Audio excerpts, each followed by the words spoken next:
नमस्कार, आप देख रहे हैं जनादेश। मैं हूं आपके साथ प्राची सिंह। खबर शुरू करने से पहले एक नजर आज की हेडलाइंस पर। हेडलाइन के प्रायोजक है सुशीला चैरिटेबल ट्रस्ट, जहां लोक हित और विकलांग लोगों की सहायता करना ही है कर्म, जिसका एक ही नारा जनहित में योगदान कराना।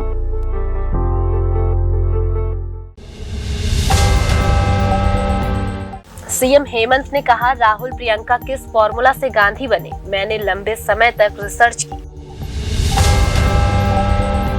यूपी में हाहाकारी बारिश का कहर, शहर शहर आफत, लखनऊ समेत 28 जिलों में आईएमडी का अलर्ट। अयोध्या में रामलला की प्राण प्रतिष्ठा, बजरंग दल निकालेंगे शौर्य यात्रा, देश भर के मंदिरों में होगा अनुष्ठान, जाने पूरा कार्यक्रम। G20 समिट में सोने चांदी के बर्तन के इस्तेमाल को लेकर शरद पवार ने बोला, सरकार पर हमला, कही ये बड़ी बात।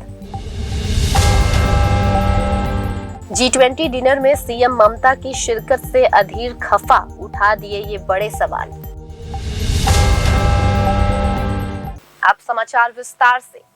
कांग्रेस ने असम के मुख्यमंत्री हेमंत बिस्वा शर्मा पर पलटवार करते हुए सवाल किया कि किसी का सरनेम असम के लिए चिंता का कारण कैसे हो सकता है, जबकि राज्य अधिक गंभीर समस्याओं का सामना कर रहा है। असम के मुख्यमंत्री हेमंत बिस्वा शर्मा ने रविवार को गांधी परिवार पर देश को तोड़ने का काम करने का आरोप लगाया है और कांग्रेस सांसद राहुल गांधी से गांधी टाइटल छोड़ देने का आग्रह किया है।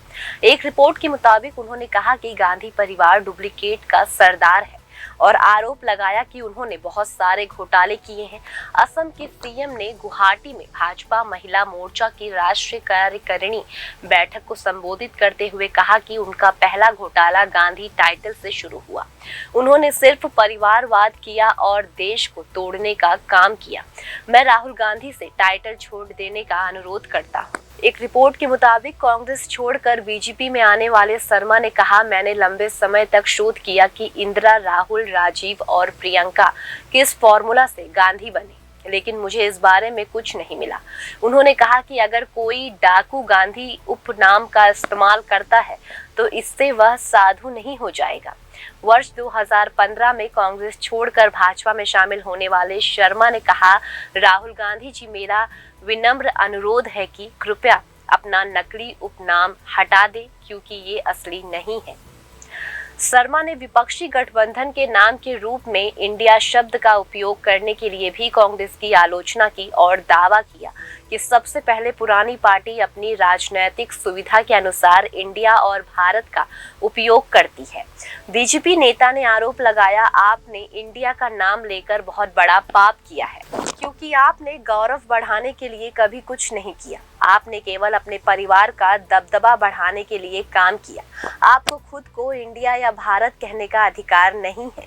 एक रिपोर्ट के मुताबिक कांग्रेस ने शर्मा पर पलटवार करते हुए सवाल किया कि किसी का सरनेम असम के लिए चिंता का कारण कैसे हो सकता है, जबकि राज्य अधिकार गंभीर समस्याओं का सामना कर रहा है। कांग्रेस ने कहा कि मुख्यमंत्री को पहले इन्हें हल करने का ध्यान केंद्रित करना चाहिए। कांग्रेस के प्रवक्ता अपूर्व भट्टाचार्य ने कहा, एक मुख्यमंत्री के लिए ऐसे शब्द अशोभनीय है। वह कौन होते हैं, इस पर टिप्पणी करने वाले राहुल गांधी जी उप सरनाम के लायक है या नहीं है? क्या यह किसी भी तरह से राज्य की समस्याओं से संबंधित है? किसी का उपनाम राज्य के लिए समस्या कैसे हो सकता है? मूसलाधार बारिश ने यूपी के कई जिलों में लोगों की परेशानियों को बढ़ा दिया है। इस जगह सड़कें पानी में डूब गई है। इस बीच सीएम योगी आदित्यनाथ ने अधिकारियों को निर्देश दिए हैं। उत्तर प्रदेश की राजधानी लखनऊ समेत कई जिलों में बारिश से बुरा हाल है। आधी राजधानी में इस कारण लोगों को जलभराव जैसी स्थिति का सामना करना पड़ा है। मुख्य सड़कों पर भी 1 फीट तक पानी जमा हो गया है। लगातार तेज बारिश हो रही है। लगातार हो रही बारिश ने नालों को चौक दिया है। पानी के तेज से ड्रॉन आउट नहीं होने के कारण मोहल्लों में जलभराव की समस्या लगातार विकराल रूप ले रही है। यूपी के 28 जिलों में मौसम विभाग ने अलर्ट जारी किया है। अंबेडकर नगर, अमेठी, औरैया, अयोध्या, बहराइच, बांदा, बरेली, बाराबंकी, चित्रकूट, इटावा, फर्रुखाबाद, फतेहपुर, गोंडा, हमीरपुर, जालौन, झांसी, कन्नौज, कानपुर, लखीमपुर खीरी, ललितपुर, लखनऊ, महोबा, मैनपुरी, पीलीभीत, रायबरेली, शाहजहांपुर, सीतापुर, सुल्तानपुर और उन्नाव में बारिश का अलर्ट जारी है। बता दें कि लखनऊ में मूसलाधार बारिश से लोग बेहाल हो गए हैं। बारिश होने से कई इलाकों में जल भराव हो गया है। यहाँ बहुमंजिला इमारत की पार्किंग में पानी भर गया है। हाहाकारी बारिश के बाद लोग घरों में रहने के लिए मजबूर हो गए हैं। सड़कों पर यहाँ जल भराव हो गया है। लखनऊ में भारी बारिश के बाद अधिकारी भी अलर्ट मोड पर आ गए हैं। मंडलायुक्त डॉक्टर रोशन जैकेब ने हाईकोर्ट और लोहिया चौराहा पहुंचकर जल भराव की स्थिति का जायजा लिया है। पंप लगाकर तत्काल पानी निकालने का निर्देश दिया है। वहीं जिला अधिकारी सूर्यपाल गंगवार गोमती रिवर बैराज पहुंचे और बढ़ते जल स्तर का जायजा लिए। दूसरी तरफ बाराबंकी में भी भयंकर बारिश का दौर जारी है। निचले इलाके के घरों में पानी भर गया है। कई लोग घरों में फंस गए हैं। तेज बारिश के बाद शहर के नेशनल हॉस्पिटल के भीतर पानी भर गया है। जोरदार बारिश के बाद निचले इलाके तक पानी जमा हो गया है। वहीं मुरादाबाद में बारिश के बाद रेलवे ट्रैक पर जल भराव की स्थिति बन गई है। पटरियों पर पानी इस कदर भर गया है कि ट्रेनों का चलना मुश्किल हो गया है। हालात ये हैं कि 3 ट्रेनों को डाइवर्ट करना पड़ा, वहीं 9 ट्रेन को कैंसिल कर दिया गया। इसके अलावा रामपुर में बारिश की वजह से सड़क से लेकर गलियारों में पानी भर गया है, जिससे लोगों को काफी परेशानी हो रही है। पानी से गुजर कर ही लोगों को अपने काम पर जाना पड़ा है। यूपी के कई जिलों में भारी बारिश के बाद सीएम एक्शन में है। उन्होंने अधिकारियों को निर्देश दिया कि जल निकासी के लिए प्रबंध की जाए, साथ ही नदियों के जल स्तर की निगरानी की जाए। इसके अलावा लखनऊ के डीएम ने एडवाइजरी जारी कर जनता से अपील की है कि बहुत जरूरी होने पर ही घर से बाहर निकले। इसके अलावा जिला प्रशासन ने 12वीं क्लास तक के सभी स्कूल बंद कर दिए हैं। वहीं गोमती बैराज पर वाटर लेवल बढ़ गया है। जिला अधिकारी ने इसका जायजा लिया और वाटर लेवल मेंटेन करने का निर्देश दिया।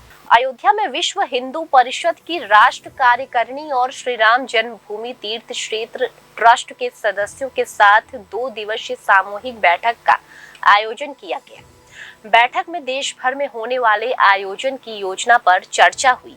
रामलला की प्राण प्रतिष्ठा महोत्सव से पहले विश्व हिंदू परिषद और श्री राम जन्मभूमि तीर्थ क्षेत्र ट्रस्ट संपूर्ण देश का वातावरण राममय बनाने की योजना पर काम कर रहा है।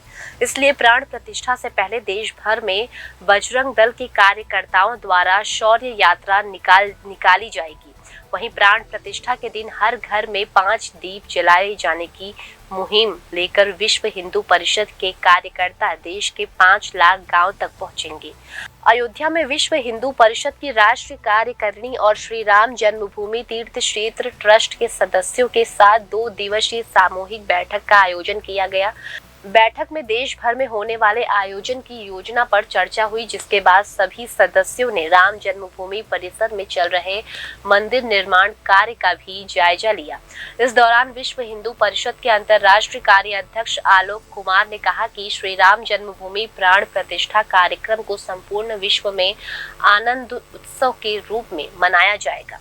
बजरंग दल प्राण प्रतिष्ठा से पहले 30 सितंबर से 15 अक्टूबर तक शौर्य यात्रा निकाला जाएगा। ये यात्रा देश के 5 लाख गांव से गुजरेगी। उन्होंने बताया कि देश भर में मठ मंदिर में प्राण प्रतिष्ठा की तिथि पर पूजन पाठ यज्ञ हवन आरती होगी। राष्ट्रीय स्वयंसेवक संघ के पूर्व सरकार्यवाह भैयाजी जोशी ने कहा कि आज पूरे देश में प्रसन्नता है। लोग राह देख रहे हैं कि कब प्राण प्रतिष्ठा होगी और विश्वास में यहाँ पर लाखों लोग दर्शन करने के लिए आएंगे। वहीं इस बैठक में मौजूद श्री राम जन्मभूमि तीर्थ क्षेत्र ट्रस्ट के सदस्य कामेश्वर चौपाल ने कहा कि प्रधानमंत्री मोदी मौजूदगी की तिथि का भी कोई लिखित जवाब नहीं आया। हम लोगों ने 15 से 24 तारीख दी है। हालांकि 22 जनवरी 2024 की तिथि मुहूर्त के लिए सबसे अच्छी है। शरद पवार ने रविवार को मुंबई में कहा कि महत्वपूर्ण मुद्दों को दरकिनारे करने और कुछ लोगों का कद बढ़ाने के लिए आयोजनों का दुरुपयोग करना गलत है। एनसीपी चीफ शरद पवार ने G20 शिखर सम्मेलन में वैश्विक नेताओं को चांदी के विशेष बर्तन और सोने के परत वाले बर्तनों में भोज परोसने जाने को लेकर सरकार की आलोचना की। उन्होंने कहा, इस तरह के आयोजन भारत में पहले 2 बार हुए थे। एक बार जब इंदिरा गांधी प्रधानमंत्री थी और वैश्विक नेता भाग लेने भारत आए थे, लेकिन मैंने चांदी के बर्तन और सोने की परत चढ़े बर्तन के इस्तेमाल के बारे में कभी नहीं सुना। रिपोर्ट के मुताबिक रविवार को दक्षिण मुंबई में एनसीपी की एक बैठक के बाद पवार ने कहा, मैं इस बात से सहमत हूं कि भारत आने वाले वैश्विक नेताओं के प्रति सम्मान दिखाया जाना चाहिए, क्योंकि ये देश के लिए महत्वपूर्ण है, लेकिन महत्वपूर्ण मुद्दों को दरकिनारे करने और कुछ लोगों का कद बढ़ाने के लिए ऐसे आयोजन का दुरुपयोग करना गलत है।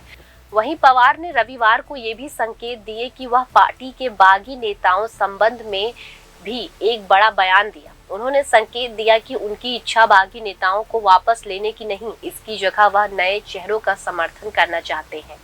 एक रिपोर्ट के मुताबिक मुंबई के वाई.बी. चौहान सेंटर में एक सभा को संबोधित करते हुए एनसीपी संस्थापक ने कहा, कुछ लोग मुझसे पूछते हैं कि अगर जो लोग सरकार में शामिल हो गए हैं वो वापस आने का प्रयास करें तो क्या करना चाहिए। हम इस बारे में कोई फैसला नहीं लेने जा रहे हैं। पार्टी के भीतर एक राय है कि जो नए हैं उन्हें चुनाव से पहले समर्थन दिया जाना चाहिए। बता दें कि जुलाई में एनसीपी के सीनियर लीडर और शरद पवार के भतीजे अजीत पवार ने बगावत कर दी थी। वह 8 विधायकों के साथ एकनाथ शिंदे की अगुवाई वाली शिवसेना और भाजपा की गठबंधन सरकार में शामिल हो गए थे। कांग्रेस के वरिष्ठ नेता अधीर रंजन चौधरी ने रविवार को नई दिल्ली में G20 बैठक के अवसर पर राष्ट्रपति द्रौपदी मुर्मू द्वारा आयोजित रात्रि भोजन में शामिल होने के पश्चिम बंगाल की मुख्यमंत्री ममता बनर्जी के फैसले पर सवाल उठाया और पूछा, क्या इससे नरेंद्र मोदी सरकार के खिलाफ उनका रुख कमजोर नहीं होगा। कांग्रेस के वरिष्ठ नेता अधीर रंजन चौधरी ने रविवार को नई दिल्ली में G20 बैठक के अवसर पर राष्ट्रपति द्रौपदी मुर्मू द्वारा आयोजित रात्रि भोजन में शामिल होने के पश्चिम बंगाल की मुख्यमंत्री ममता बनर्जी के फैसले पर सवाल उठाया और पूछा कि क्या इससे नरेंद्र मोदी सरकार के खिलाफ उनका रुख कमजोर नहीं होगा। प्रदेश कांग्रेस अध्यक्ष ने इस बात पर भी आश्चर्य जताया कि क्या तृणमूल कांग्रेस सुप्रीमो के कार्यक्रम में भाग लेने का कोई अन्य कारण था। टीएमसी ने चौधरी पर पलटवार करते हुए कहा कि बनर्जी विपक्षी गठबंधन इंडिया के अस्तित्व में आने के लिए प्रमुख सूत्रधारों में एक है और कांग्रेस नेता को प्रशासनिक दृष्टिकोण से पालन किए जाने वाले प्रोटोकॉल के बारे में उन्हें व्याख्यान देने की आवश्यकता नहीं है। चौधरी ने यहां संवाददाताओं से ये भी कहा कि कई गैर भाजपाई मुख्यमंत्रियों ने रात्रि भोजन में शामिल होने से परहेज किया, तो वहीं दीदी एक दिन पहले ही दिल्ली चली गई। इस अवसर पर आयोजित कार्यक्रम में वह केंद्रीय गृह मंत्री अमित शाह और उत्तर प्रदेश के मुख्यमंत्री योगी आदित्यनाथ के साथ मौजूद थी। उन्होंने कहा, मुझे आश्चर्य है कि किस बात ने उन्हें इन नेताओं के साथ रात्रि भोज में शामिल होने के लिए दिल्ली जाने के लिए प्रेरित किया।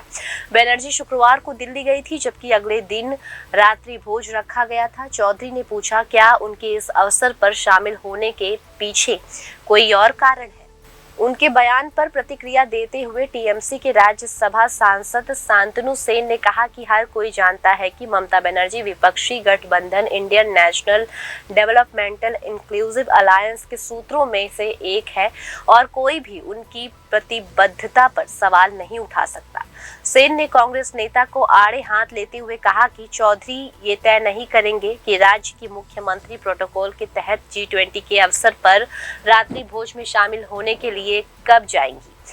भाजपा के पश्चिम बंगाल प्रवक्ता समीक भट्टाचार्य ने कहा कि कांग्रेस और मकपा ने भाजपा के खिलाफ दिल्ली में बनर्जी के नेतृत्व वाली पार्टी के साथ हाथ मिलाया, जो टीएमसी के आतंक के शिकार हुए और राज्य के लोगों के साथ धोखा किया। फिलहाल खबरों में सिर्फ इतना ही। आगे खबरों में बने रहने के लिए देखते रहिए जनादेश।